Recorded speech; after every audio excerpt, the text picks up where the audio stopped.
besides collision theory, because you may be going, oh, that sounds pretty good, there's another theory. It's called transition state theory. And this says that there is a hypothetical, because no one's ever isolated it, it's just a theory, tries to explain why something works.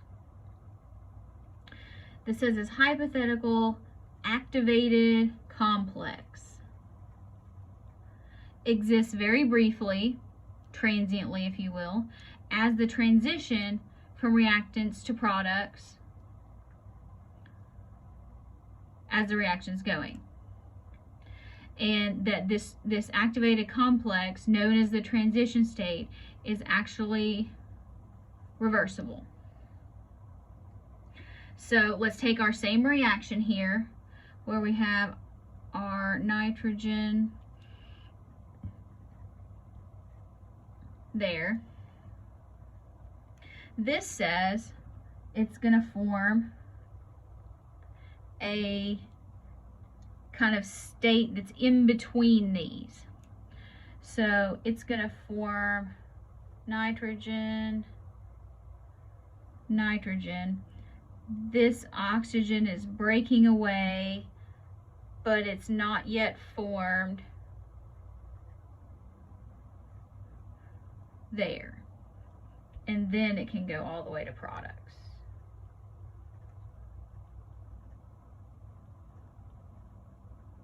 All right. So this is the transition state where it's kind of existing briefly. If you remember, like when I was drawing resonance structures, like the electrons were smeared, that's kind of like what's happening. Now this says the transition state is reversible. So it may get here, but it may also go back to reactants. Or it may go to products. So there's something called an energy diagram. And you need to know about an energy diagram. So let's draw one. We're dealing with rates. We draw lots of graphs. So here, this is going to be the reaction progress. So basically time.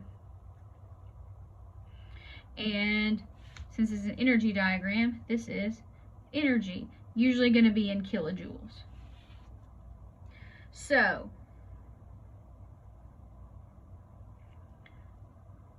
it can look something, and these can look a little bit, different, but here's one. If we have one that looks like this. Okay, so where do we start before the reaction goes anywhere? We have reactants. Those reactants have a certain energy. Now, as the reaction finishes, we have products. But before the reactions go to products, they come up with this highly energetic transition state. So TS for transition state. Now, the difference between the energy of the transition state and the energy of the reactants there, this is the activation energy. So here you can say that there's a rather large energy barrier. So that would be E sub A is activation energy. So it's kind of like climbing a mountain. Now, if you remember back from when we talked about thermochemistry, you actually saw something sort of like this, only we didn't draw this part of it, but we had reactants and products, and we said that the difference between reactants and products was our heat of reaction. And that if the reactants release energy as products, what did we call that? So it releases energy, so delta H is negative because the products have less energy than the reactants. We called that exothermic. So you can calculate a delta H in here too. So for example, let me grab my pencil.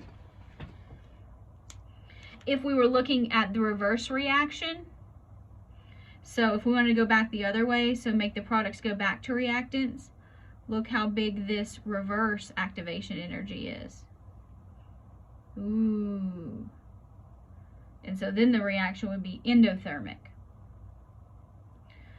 But the transition state still occurs.